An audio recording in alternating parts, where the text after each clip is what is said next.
Buenas noches, Inge. Buenas noches, Inge. Buenas noches, ingeniero. Buenas noches, ingeniero. Buenas noches, Inge. Buenas noches, Inge. Buenas noches, Inge. Bien, un gusto saludarles. Espero que todos estén bien.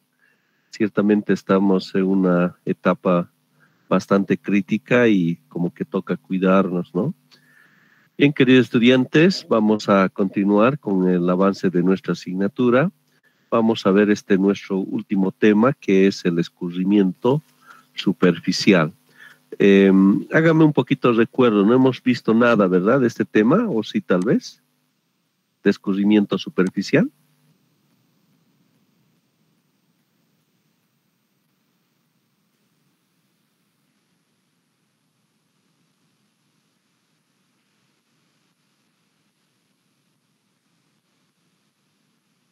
¿Alguien que me podría confirmar si algo hemos visto o nada? Creo que no hemos visto nada todavía, Inge. Nada de segundo parcial, ingeniero. Ya, perfecto, entonces estamos bien. Muchas gracias. Entonces vamos a ver nuestro último tema, que es el tema con el que vamos a cerrar nuestra asignatura, que es el escurrimiento superficial.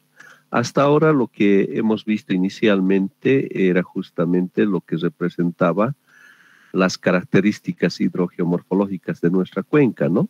Que habíamos dicho que en resumen estaría expresado a partir del tiempo de concentración. Luego habíamos visto lo que se refiere a la precipitación, ¿no? Entonces habíamos visto cómo se origina, también habíamos visto cómo se mide y muchos, ¿no? Y especialmente el que nos interesaba es la precipitación máxima, ¿no? El cual habíamos visto que estaría caracterizado por lo que eran las curvas IDF, ¿no? Intensidad, duración y frecuencia.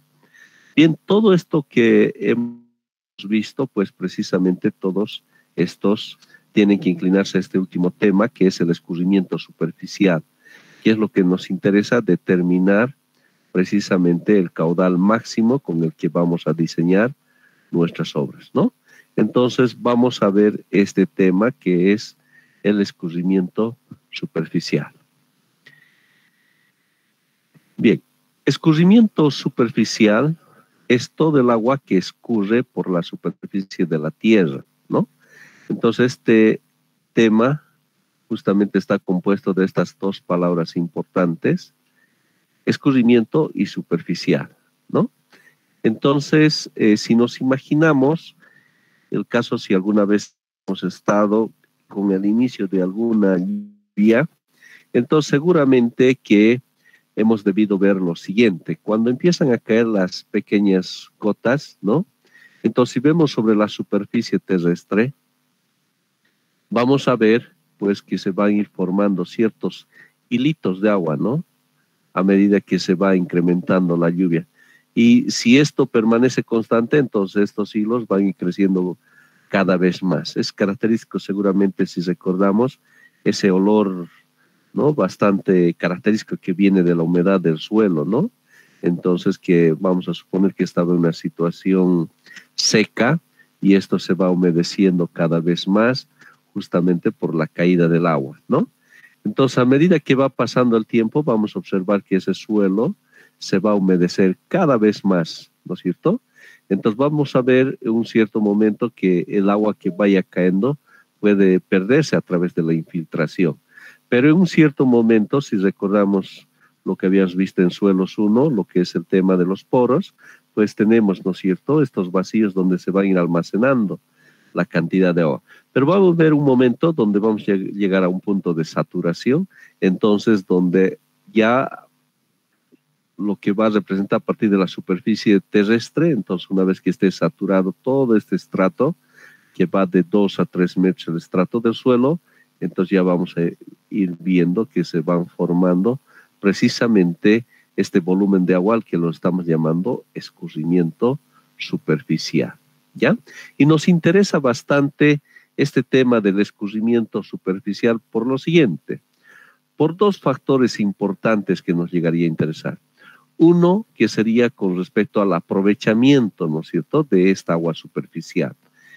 Ese aprovechamiento que, por ejemplo, podemos tenerlo a través de la construcción de una presa, ¿no es cierto?, que toda esta cantidad de agua que está escurriendo de forma superficial, ¿no es cierto?, lo vamos a llegar a tapar, digamos así, y en ese sentido estaríamos almacenando toda esta cantidad de agua que posteriormente en una época de estiaje lo vamos a ir usando, ¿no? Entonces, para ello es importante conocer el volumen, la cantidad, ¿no?, de escurrimiento superficial que se estaría formando. El otro aspecto por lo que nos interesa el escurrimiento superficial es que precisamente cuando se dan esos eventos extremos de una lluvia, pues tenemos este escurrimiento superficial que en demasía pues producen las inundaciones, ¿no es cierto? En demasía producen también de repente la falla de ciertas obras civiles, como puede ser el caso de un puente, o de repente el caso de un sistema de protección por gaviones, ¿no? Entonces, eso es cuando lo vemos el agua desde el otro punto de vista, en términos extremos, ¿no?, que nos llegue a producir fallas, ¿no?, en ciertas obras civiles y por ende inundaciones, ¿no?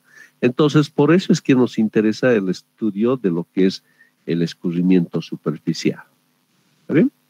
El corazón de la hidrología superficial es calcular la escorrentía que se va a generar si se produce una precipitación determinada.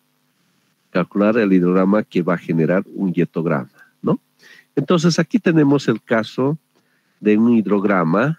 El hidrograma, pues ya sabemos que es el comportamiento del caudal, ¿no?, en función al tiempo, ¿no?, que estaría expresado a través de esta curva, ¿no? Entonces, si observamos en un cierto tiempo, aquí estamos en el eje X viendo el tiempo, en un cierto tiempo, en un tiempo que podría ser 0, vamos a tener un cierto caudal, pero a medida que va pasando el tiempo, vamos a ver que este caudal va a ir disminuyendo, ¿no?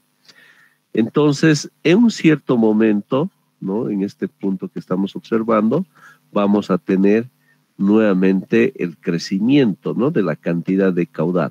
¿Y a qué se debería? Pues porque precisamente se ha dado la llegada de una precipitación en nuestra cuenca, ¿no?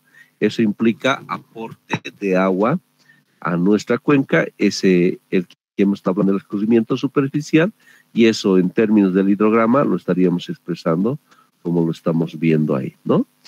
Va a haber un cierto tiempo que va a llegar a su pico, ¿no es cierto?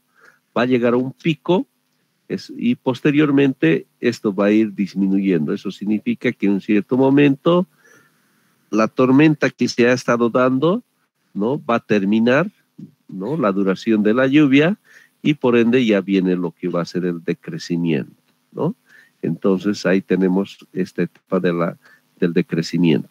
Entonces, que un cierto tiempo T de medición va a llegar a una cierta altura, ¿no? Entonces, esto es para nosotros el hidrograma, ¿no?, del comportamiento del caudal en función al tiempo, ¿no? Dentro del hidrograma tenemos dos componentes importantes que podemos observar. Es la escorrentía directa y lo que es la escorrentía básica. ¿Qué significa eso? Pues lo siguiente: cuando se está dando la precipitación que estaría llegando, por ejemplo, también a un cierto río, ¿no? Bueno, la llegada de esta agua a diferentes lugares, entonces vamos a tener, ¿no?, tenemos un proceso, aquí tenemos la superficie terrestre, un proceso de infiltración, ¿no? Y cuando el agua ingresa a mayores profundidades se les llama también la percolación, ¿no? Entonces, toda esta cantidad de agua que se está infiltrando, ¿no?, llegan a aportar sus aguas a ciertos acuíferos que estarían en la parte de abajo, ¿no?, en la parte profunda. Entonces, estos acuíferos en un cierto momento también pueden ir aportando lo que llamamos el agua subterránea, ¿no es cierto? Si el nivel freático estaría ahí, entonces se tendría un aporte importante de agua, ¿no es cierto?, subterránea en nuestro río. Entonces, si este hidrograma estaríamos midiendo en un cierto río, pues vamos a ver que vamos a tener dos componentes del agua que estaría en ese momento circulando por ese río, ¿no? Uno que correspondería a la escorrentía directa, que sería el aporte directo, ¿no? A través de ríos de confluencia que estarían arrojando sus aguas a nuestros ríos, ¿no? Pero aparte de eso, también tendríamos el aporte de agua subterránea, o sea, el aporte de estos acuíferos, ¿no es cierto? Estarían aportando también el agua que ya hemos visto en algún caso, hemos estado hablando del río Rocha, que hemos dicho que es un río perenne, ¿no es cierto? Y ese hecho que todo el tiempo lleve agua, inclusive en épocas donde no tenemos lluvias, habíamos dicho que el aporte especialmente se daría por el aporte de las aguas subterráneas, ¿no? Entonces nuestro hidrograma por ello tiene esos dos componentes, la escorrentía directa y la escorrentía básica, que es el aporte del agua subterránea, ¿no? Entonces, de esa forma podemos más o menos ver a detalle lo que sería un hidrograma. ¿Está bien? Bien. El caso de lo que se refiere a la llegada de la precipitación, podríamos más o menos simularlo como el caso que hubiese este recipiente, como lo estamos observando ahí, ¿no? Entonces, en un cierto momento, cuando nosotros ingresemos agua a este recipiente, entonces vamos a ver el agua que se va a ir movilizando de esta forma y esta salida para nosotros va a ser el caudal, ¿no es cierto? En un cierto momento, cuando nosotros dejemos de echar agua, ¿no? Entonces también vamos a ya no tener, ¿no es cierto?, la salida de agua. O sea, podríamos simularlo más o menos a través de este hidrograma, ¿no? En un cierto momento, T sub 0, no va a haber nada de caudal, nada de agua que esté saliendo, pero a medida que vayamos ingresando agua, que a través de lo que sería nuestro hietograma, entonces vamos a tener un incremento del caudal hasta llegar a un cierto punto, ¿no? Y posteriormente se va a mantener el caudal y cuando dejemos de echar agua, entonces vamos a tener la disminución correspondiente, ¿no? Entonces, esto mismo que lo hemos hecho, también pasa lo mismo con el caso de una cuenca, ¿no es cierto? Entonces tenemos ahí nuestra cuenca, se da una cierta precipitación, ¿no? Claro, en este caso no lo estaríamos controlando nosotros y también vamos a tener pues su respectivo hidrograma como lo estamos viendo ahí, ¿no? Bien, en cuanto a hidrogramas también vamos a ver dos tipos de hidrograma. Uno lo que es el hidrograma anual, que lo vamos a llamar, y el otro el hidrograma de crecida. ¿Qué es el hidrograma anual? Para ver el proceso de forma continua, por ejemplo, el funcionamiento de la cuenca a lo largo de un año, por ejemplo, ¿no? El hidrograma de crecida para ver qué caudal generaría cierta precipitación. Pero lo vamos a ver a detalle más adelante. El hidrograma, inicialmente vamos a ver el hidrograma anual. Si recordamos, el agua lo tenemos que ver desde dos puntos de vista, ¿no? Uno de lo que se refiere al aprovechamiento hídrico, nos recordaremos siempre el caso de la moneda del que hemos estado hablando. Entonces el agua tiene dos caras, ¿no es cierto? Uno desde el punto de vista favorable, positivo, que es abastecernos del agua. Pero la otra cara de la moneda se refiere a las graves consecuencias que nos traería el agua, ¿no es cierto?, en términos de esas inundaciones que se producen, ¿no? Entonces, cuando vemos en términos de aprovechamiento hídrico, entonces nos referimos a los hidrogramas anuales, que es importante. En cambio, cuando se trata de los daños que pueda producir el agua en demasía, son las crecidas. ¿Está bien? Inicialmente veremos el hidrograma anual. Este hidrograma se usa para las siguientes aplicaciones, para lo que es el abastecimiento de agua para consumo humano, para lo que es el riego y almacenamiento y uso posterior, ¿no? Entonces, aquí el uso que se le da al hidrograma anual especialmente está referido a proyectos que tengan que ver con el aprovechamiento de agua, tanto para riego como lo que es el consumo humano, con un sistema de agua potable, por ejemplo, ¿no? El hidrograma anual También, como habíamos visto el caso de los ríos, si lo tenemos en términos perennes, ¿no?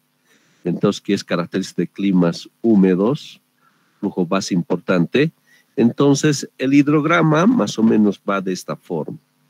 Si observamos, entonces ahí tenemos el hidrograma, como siempre el caudal versus el tiempo, ¿no? En este caso el tiempo lo estamos viendo en meses. Y ahí lo tenemos. Entonces, observamos que en este lado, en ningún momento, ninguno de estas curvas está llegando hasta abajo, ¿no? De decir caudal cero, ¿no? Entonces, observamos que hay siempre un caudal, ¿no es cierto? Que sería el caudal base, ¿no? El que le hemos estado llamando, ¿no? Nos estamos refiriendo a este caudal que hemos estado viendo de la escorrentía básica, ¿no? Entonces, para el caso de un río perenne, su hidrograma en términos anuales sería de esta forma, ¿no? Si, por ejemplo, graficamos el comportamiento del río Rocha, su hidrograma anual, ¿no? Entonces lo vamos a ver de esta forma, ¿no? Nunca va a llegar hasta abajo porque nunca tendría caudal cero. Eso en el caso de lo que se refiere a ciertos ríos que sean perennes, ¿no? Pero ¿qué es lo que pasa con un río efímero, ¿no? Este es característico cuando hay zonas de clima árido, baja infiltración, escorrentía directa de grandes tormentas, ¿no? Entonces su hidrograma pues llegaría a ser así como lo estamos viendo, ¿no? Va a haber ciertos momentos donde el caudal va a ser cero, ¿no es cierto? Y si recordamos el concepto de los ríos efímeros, ¿no? Se trata justamente que tendríamos agua inmediatamente después del evento, ¿no? Entonces, cuando no haya, entonces pues no tendríamos caudal. Entonces su hidrograma sería de esta forma. ¿Eh? Y bueno, ahora lo que nos interesa especialmente lo que es el hidrograma de crecida, ¿ya? Entonces tenemos aquí, vamos a suponer el hidrograma anual, ¿no? Cuando nos referimos a un hidrograma de crecida, pues nos estamos refiriendo a una cierta parte, ¿ya? De ese total. Entonces, este hidrograma de crecida está referida a una tormenta de diseño, una crecida que duraría, pues, cuestión apenas de horas, ¿no? El interés principal de su cálculo es el dimensionamiento de estructuras, ¿no? Entonces, esta crecida generalmente está enfocado al dimensionamiento, ¿no? Por ejemplo, vertederos de embalse, protección de riberas, canales de drenaje, alcantarillas, presas derivados, puente, por ejemplo, un puente, ¿no? Entonces, de todo ese total, ¿no? que hemos estado viendo, la crecida, pues estaría referido al caudal máximo y apenas sería un cierto lapso, ¿no? Cuestión de horas, 2, 3, 4 horas apenas, ¿no? Ese es para nosotros el hidrograma de crecida. ¿Hay alguna pregunta, por favor?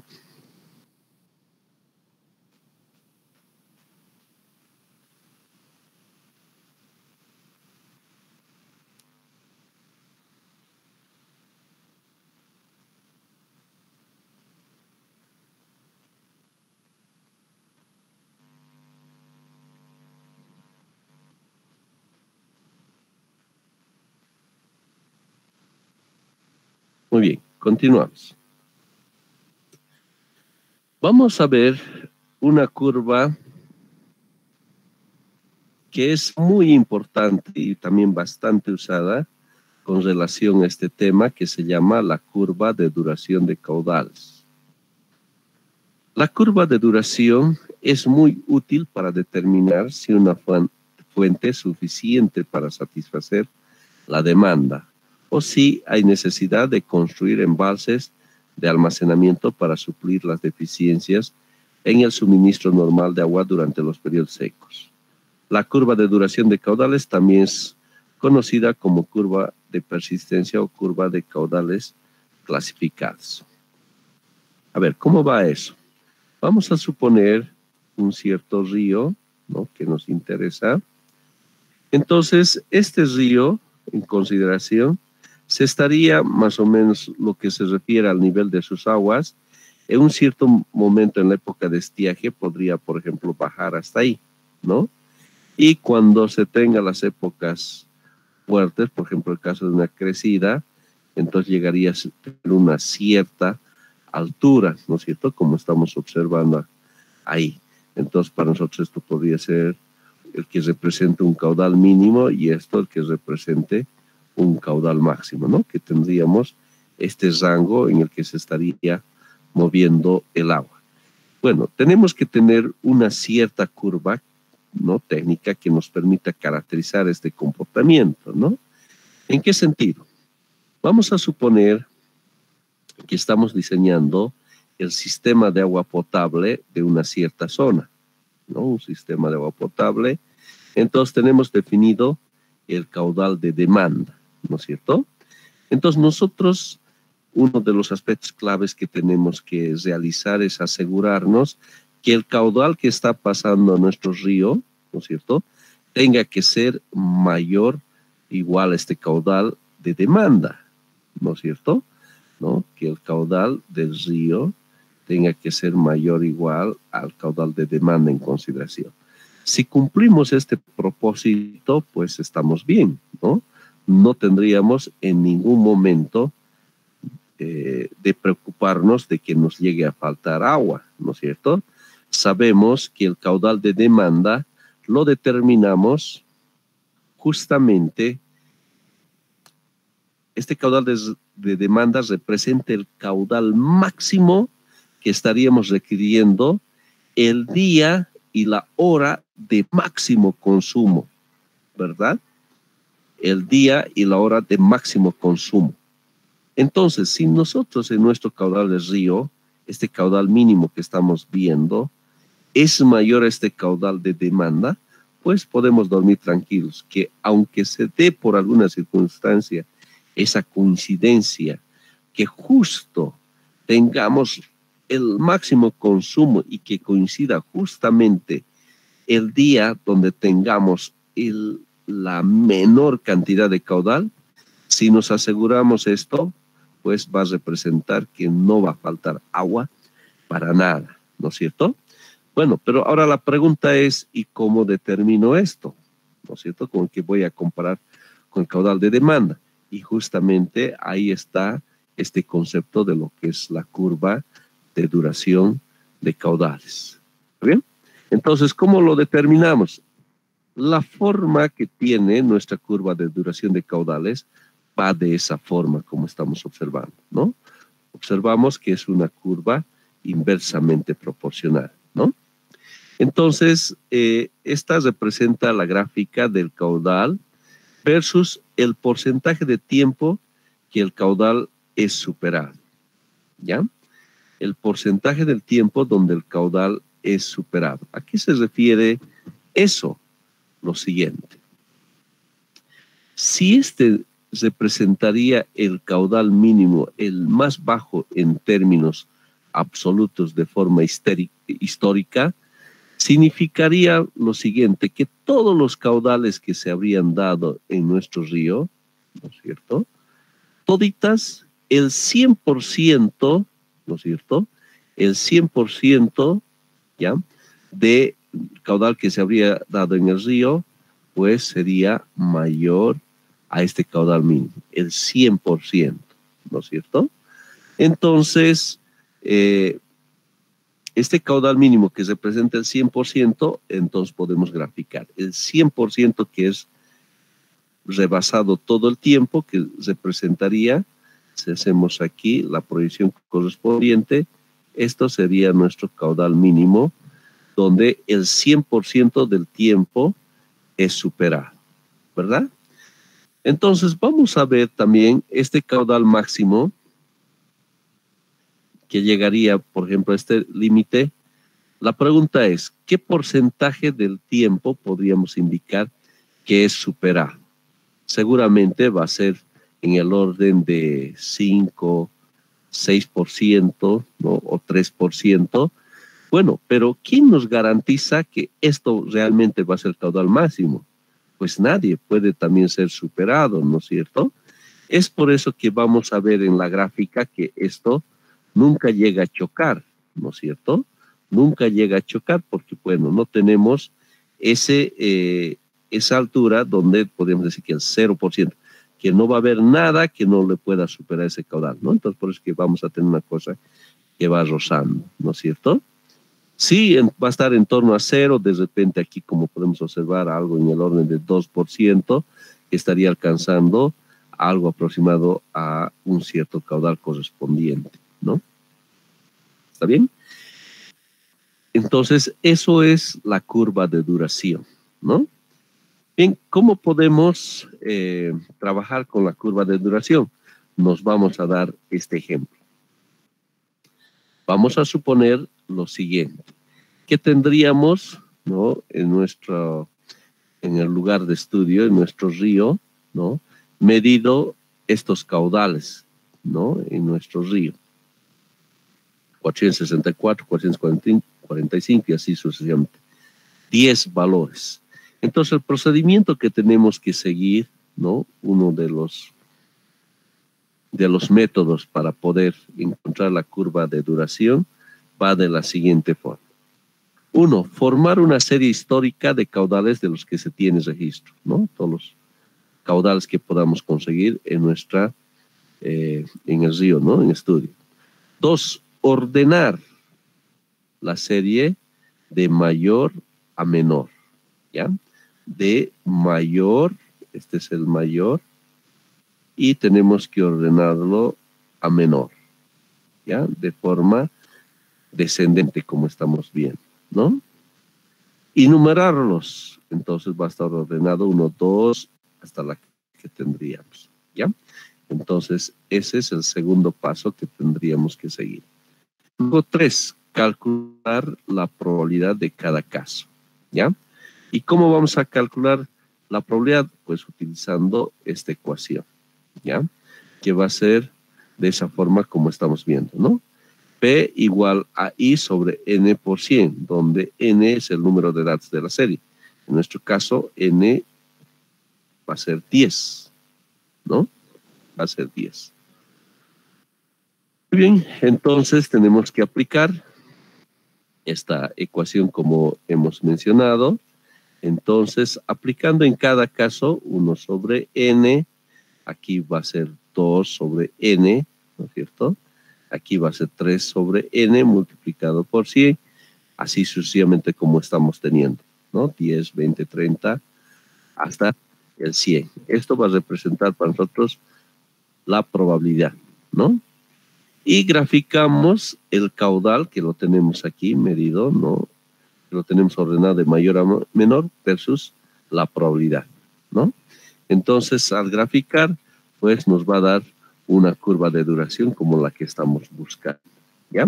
Ese es el proceso que tenemos que seguir, ¿ya? Entonces, para lo que se refiere a tomar el caudal mínimo con el que vamos a comparar, con el que hemos mencionado, ¿no es cierto? Este caudal mínimo con el que vamos a comparar nuestro caudal de demanda, entonces puede estar en referencia a un cierto porcentaje. Algunos toman el 95%, o bien otros toman el 90% que pueda ser superado en el tiempo, ¿no? Entonces, si tomamos 90, entonces vemos qué caudal le corresponde y ese caudal es lo que vamos a comparar con el caudal de demanda, ¿no? Y de esa forma para asegurarnos que sí cumplimos y de que no vamos a tener problemas, ¿no? Que falte agua a la zona de estudio, ¿ya? Entonces, de esa forma usamos la curva de duración. ¿Está bien? ¿Alguna pregunta hasta aquí, por favor?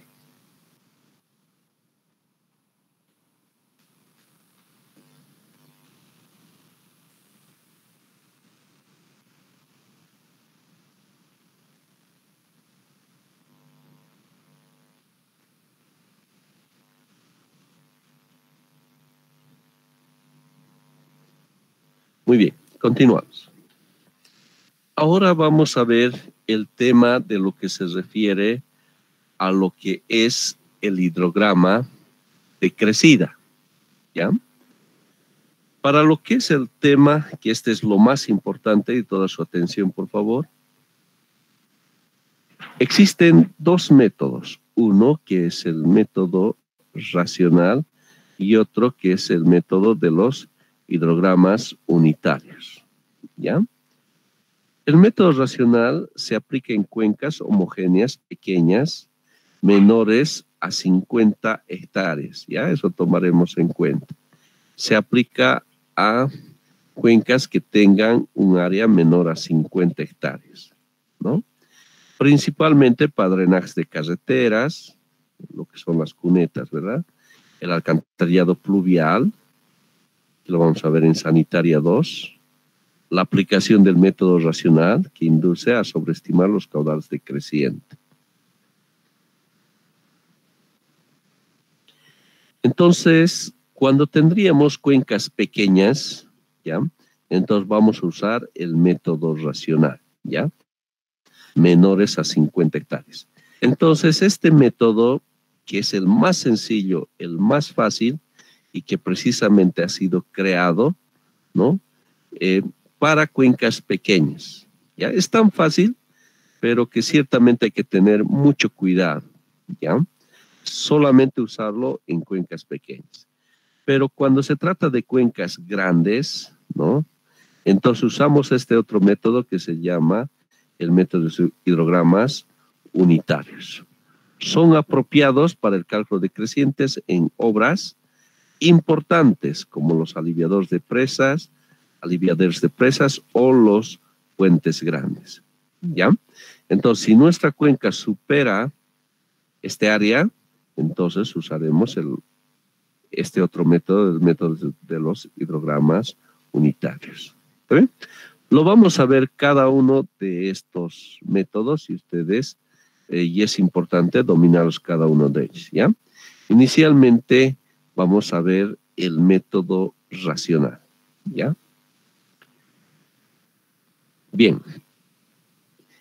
La ecuación del método racional tiene la siguiente expresión: 0.278 por C por I por A. Se van a acordar CIA, seguramente de las películas correspondientes, ¿no? Sí. Entonces tenemos lo siguiente: este Q que vemos es nuestro caudal máximo, ¿ya? Caudal máximo. Por eso decimos el de crecida, ¿verdad? Entonces C representa el coeficiente de escurrimiento, que es adimensional. I es la intensidad de precipitación y A es el área tributaria de nuestra cuenca, ¿ya? Entonces, aquí el caudal lo estamos registrando en términos de metros cúbicos segundo, ¿no? Ahora, en esto vamos a ver dos casos. Entonces, para áreas grandes, ¿no es cierto? Para áreas grandes, y otro lo que representa para áreas pequeñas. Para áreas grandes, el caudal trabajamos en términos de metros cúbicos segundo. En cambio, en áreas pequeñas, el caudal conviene trabajarlo en términos de litros segundo. ¿De acuerdo? El área es conveniente verlo en términos de kilómetros cuadrados y el área para áreas pequeñas es conveniente verlos en términos de hectáreas. Un kilómetro cuadrado, ¿cuántas hectáreas tiene? A ver si lo escriben en el chat. Un kilómetro cuadrado, ¿cuántas hectáreas tiene?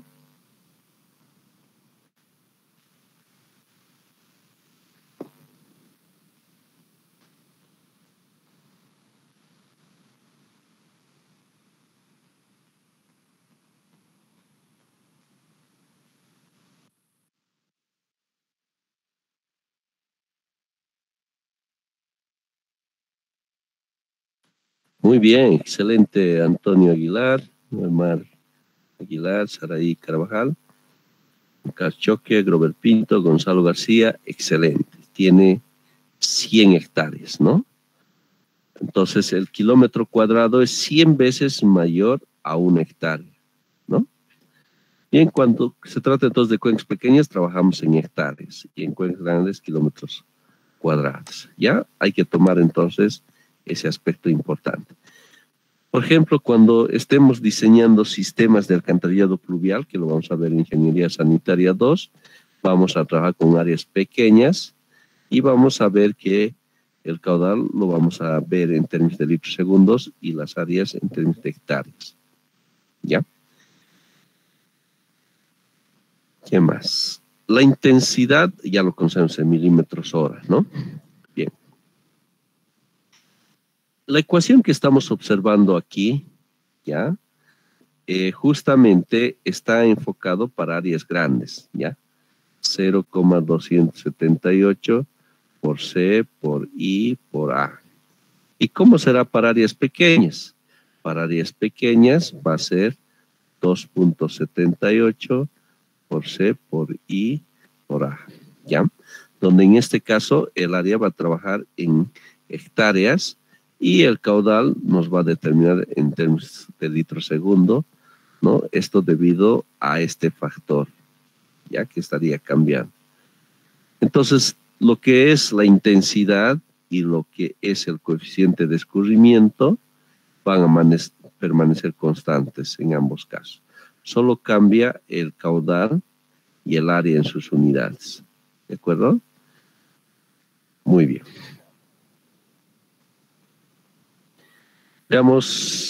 Hablemos sobre el método racional. Es la más sencilla para evaluar el caudal que producirá una precipitación. El método racional tiene como concepto básico que el caudal máximo, Q, para una pequeña cuenca de drenaje, ocurre cuando toda la cuenca está contribuyendo, ¿no? Entonces tenemos aquí el ingreso de la precipitación expresada en términos de intensidad, el área en kilómetros cuadrados y nos da el caudal en metros cúbicos segundo. Todo lo que hasta aquí hemos visto, ¿no? Con relación a las características hidrogeomorfológicas de nuestra cuenca y dos, lo que se refiere a la caracterización de la precipitación extrema a partir de lo que es con las curvas IDF, lo vamos a usar aquí para determinar el caudal. ¿Está bien? Muy bien. Veamos cada uno de los componentes, ¿no? De lo que va a representar nuestra ecuación, ¿no? Por C, por I, por A. Hablemos inicialmente de lo que se refiere al coeficiente de escurrimiento. ¿Ya? El coeficiente de escurrimiento. ¿Qué es el coeficiente de escurrimiento? Coeficiente de escurrimiento.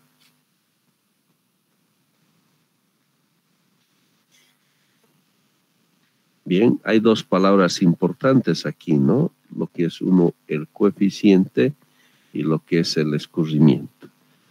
Vamos a suponer una cierta lluvia que represente el 100% de agua que habría caído en la superficie terrestre, ¿no? Entonces, depende de las características que tenga nuestro suelo, ¿no? Por supuesto, si es un suelo arenoso, va a ser muy diferente su comportamiento comparado a un suelo arcilloso, ¿no? Sabemos que el suelo arcilloso es mucho más impermeable que un suelo arenoso, ¿no? Entonces, cuando tengamos la caída del agua, pues vamos a tener unas ciertas pérdidas, especialmente que se van a dar por infiltración, ¿no? Entonces, vamos a suponer que de este 100% se habría infiltrado el 70%, ¿no? Un cierto tipo de suelo. Entonces, si de este 100% ha infiltrado el 70%, entonces el escurrimiento, ¿ya? El escurrimiento sería, pues, lo que se restaría, que representaría el 30%, ¿no? Entonces, para este tipo de suelo, podríamos decir entonces que el coeficiente de escurrimiento que le corresponde es 0,3. Vale decir, el volumen, escuchen bien por favor, el volumen, ¿no es cierto?, que estaría escurriendo de este total. ¿Qué volumen estaría escurriendo? Pues observamos el 30%, 0,3. Eso es lo que estaría escurriendo, ¿no? Entonces, si por otra parte nuestro suelo, por ejemplo, fuera arcilloso, ¿no es cierto? Entonces no estaría infiltrándose tanto, ¿no? Vamos a suponer que se estaría infiltrando, a ver cuánto. Apenas vamos a suponer el 15%, ¿no? Que se estaría infiltrando el 15%. Entonces, la pregunta es, ¿qué coeficiente de escurrimiento le corresponde? A ver sus respuestas en el chat. Si la infiltración es del 15%, entonces, ¿qué coeficiente de escurrimiento le correspondería? Excelente, muy buena respuesta. 0,85, ¿ya? Excelente, 0,85, ¿ya? O sea, el porcentaje no lo tomamos como 85%, sabemos que en términos numerales usamos, ¿no? De esa forma el porcentaje 0,85. O sea, entonces que el 85% estaría escurriendo, ¿no? ¿Por qué? Entonces, porque precisamente por el nombre que lleva, ¿no? Coeficiente de escurrimiento. Este porcentaje que observamos representa el volumen que estaría escurriendo, ¿ya? Entonces, no se olviden, por favor, este concepto. Viene de la palabra, del nombre que tiene este coeficiente, ¿no? De escurrimiento, el porcentaje, el volumen que estaría escurriendo, ¿no? Entonces, en nuestro caso está escurriendo el 85%, ¿de acuerdo? Entonces, el coeficiente de escurrimiento, ahora, a ver, otra pregunta, y para todos, a ver, una analizada a esta pregunta. ¿Y qué tal si la superficie del suelo fuera vidrio? Que fuera vidrio la superficie. ¿Cuánto sería su coeficiente de escurrimiento si fuera vidrio? A ver sus respuestas en el chat.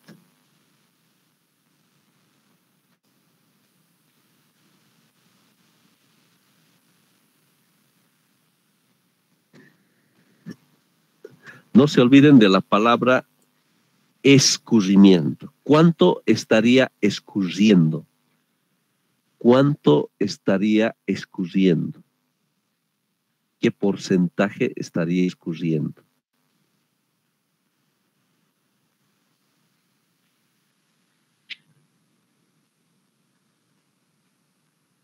¿Qué porcentaje estaría escurriendo? De hecho, por lo que fuera vidrio, pues ya sabemos la infiltración va a ser 0%. Nada estaría escurriendo, ¿no? Es decir, nada se estaría infiltrando. Entonces significaría que el 100% del agua que caería, ¿no? De este 100% de agua que caería, todo estaría escurriendo, ¿no? Por eso, y bueno, no lo podemos anotar, hemos dicho como porcentaje, sino lo anotamos como 1, ¿no? Entonces la respuesta es 1, ¿ya? Entonces, por favor, no nos olvidemos que está referido a esta palabra, escurrimiento. Este es lo que nos interesa, ¿de acuerdo? Bien, a ver, una pregunta para todos. A ver, vamos a ver si esto está claro. Atentos, por favor. ¿Cuánto sería el coeficiente de escurrimiento? A ver, para un caso donde sea jardín, para el caso de un jardín, ¿cuánto sería más o menos el coeficiente de escurrimiento? Sus respuestas en el chat, por favor. Para un jardín.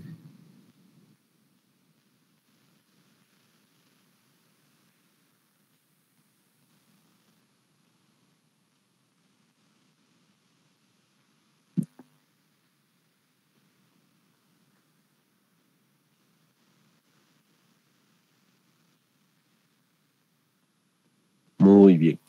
El caso de un jardín se va a caracterizar pues por ser un suelo bastante permeable, ¿no es cierto? Bueno, y de hecho eso es algo muy necesario, ¿no? Para que las raíces de las plantas ingresen con facilidad, para que puedan absorber con mucha más rapidez el agua, ¿no? Entonces, pues, si echamos agua, casi todo el agua lo vamos a perder, ¿no es cierto? Casi todo se va a infiltrar. Entonces, lo que significa que lo que va a escurrir va a ser apenas poco, pequeñísimo, ¿verdad? Y está muy importante, casi que una tendencia al cero, ¿no? Y precisamente vamos a encontrar tablas si uno va a ingresar estas palabras en Google, ¿ya? Entonces vamos a encontrar tablas así como la que estamos viendo ahí. En nuestro caso, una zona verde llegaría a ser nuestro jardín, ¿no? Entonces, que nos está denotando 0,10, que apenas el 10% estaría escurriendo y el resto, el 90%, se estaría infiltrando, ¿no? Entonces, esta es la respuesta aproximada que tendríamos, ¿no? Como esta tabla vamos a encontrar el caso, a ver, sin verlo todavía, de un asfalto. El caso de un asfalto. ¿Cuánto por ciento más o menos llegaría su coeficiente de escurrimiento? A ver, sus respuestas, por favor.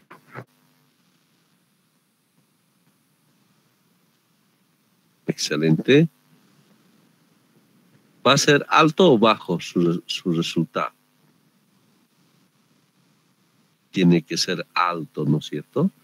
Porque va a ser de una superficie impermeable. Sí, excelente, muy bien. Tiene que tener valores altos, ¿no? Entonces, aquí vemos el caso de un asfalto, miren, de 0,85 a 0,90 que estaría escurriendo, ¿no? Apenas del 10 al 15% se estaría infiltrando, casi nada, ¿verdad?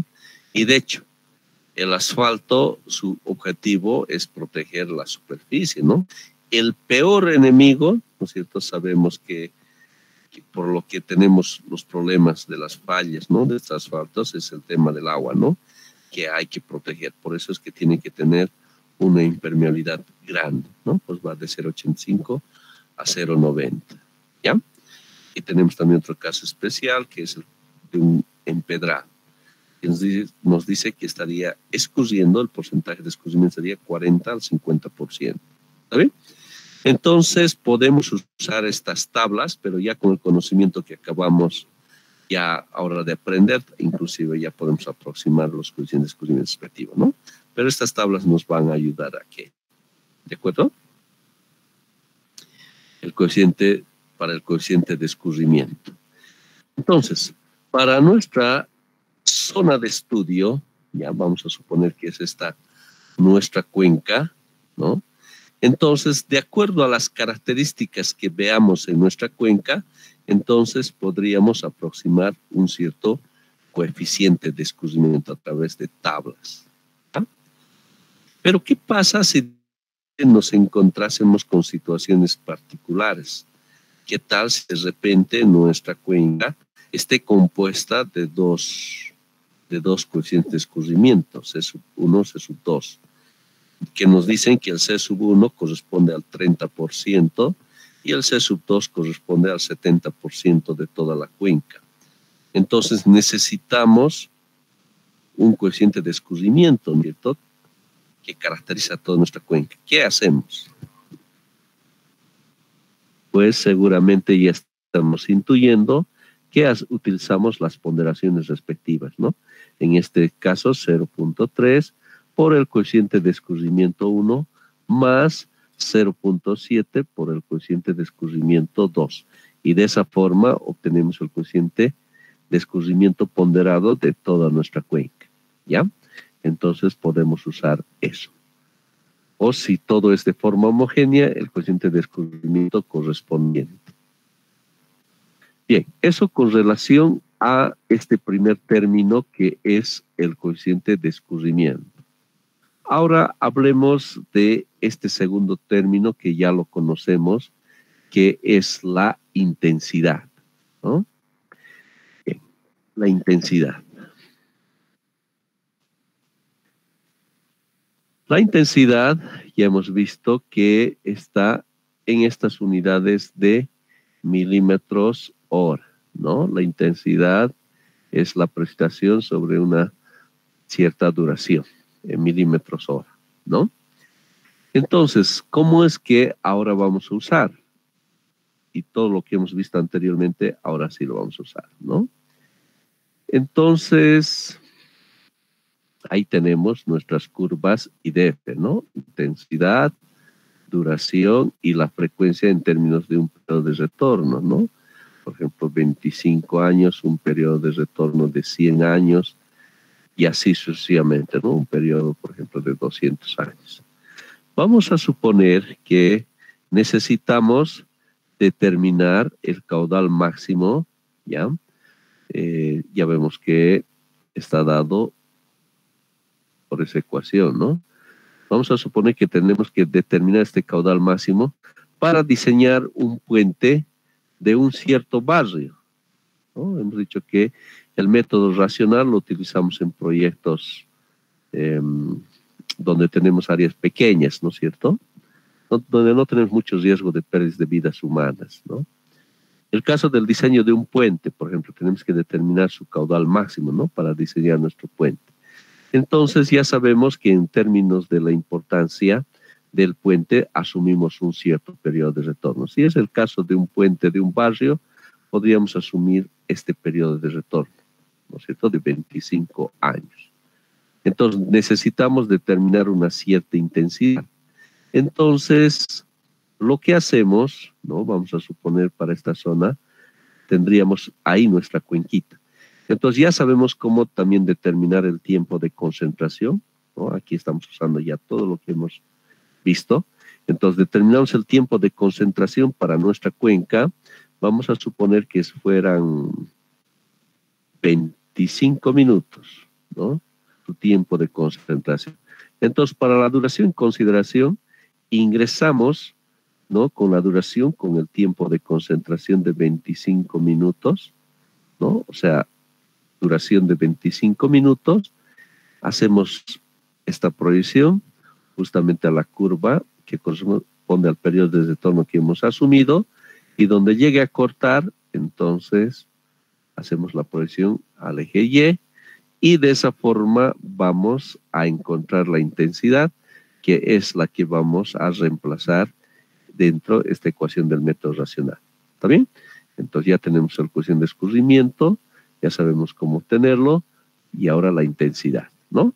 Entonces hacemos uso, ya les había en un cierto momento indicado que a futuro vamos a ver cómo usar las curvas IDF, que ya somos expertos, que tenemos la experticia en términos de determinar las curvas IDF, ya sea a partir de registros pluviométricos o bien pluviográficos, ¿no?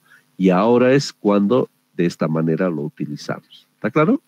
Entonces repetimos, ingresamos con el tiempo de concentración, la curva que estemos tomando, ¿no? Para el periodo de retorno en consideración, en términos de la importancia de la magnitud de nuestra cuenca. En este puente, 25 años, donde intersecta, hacemos la proyección y ese es el valor de la intensidad que vamos a utilizar y que vamos a ingresar en esta ecuación, ¿no?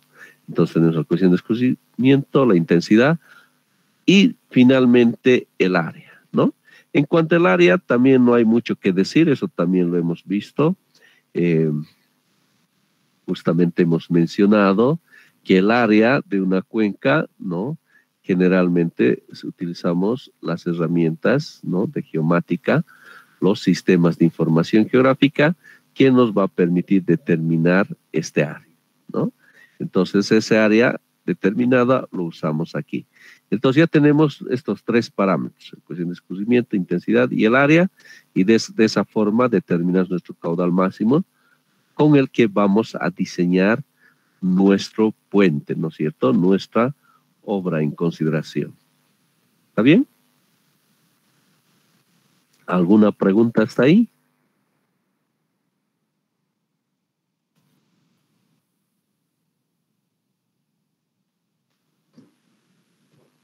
Bien, eso es entonces, queridos estudiantes, con relación a este primer método para determinar, ¿no? El cálculo decreciente, nos referimos a la determinación del caudal máximo, ¿no? Entonces, el método racional y el método del hidrograma unitario.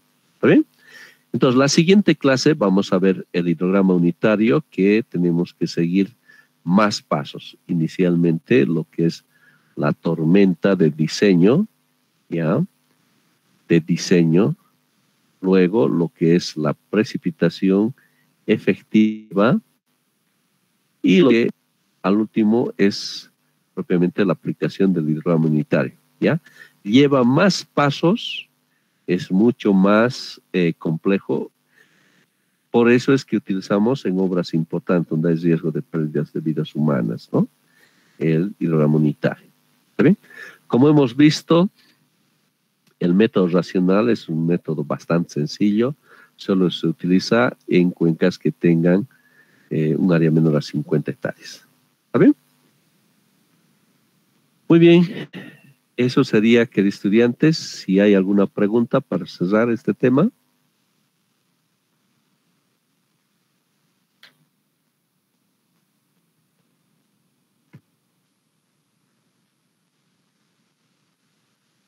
Muy bien.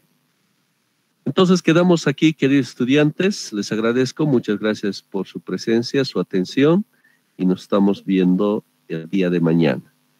Tengan todos una linda noche, muchas gracias, hasta luego. Hasta mañana, Inge, que te buenas noches. Hasta mañana, Inge, buenas noches. Hasta mañana, Inge. Hasta mañana, Inge. Buenas noches. Buenas noches, Inge. Sí. Hasta luego, Inge. Hasta luego.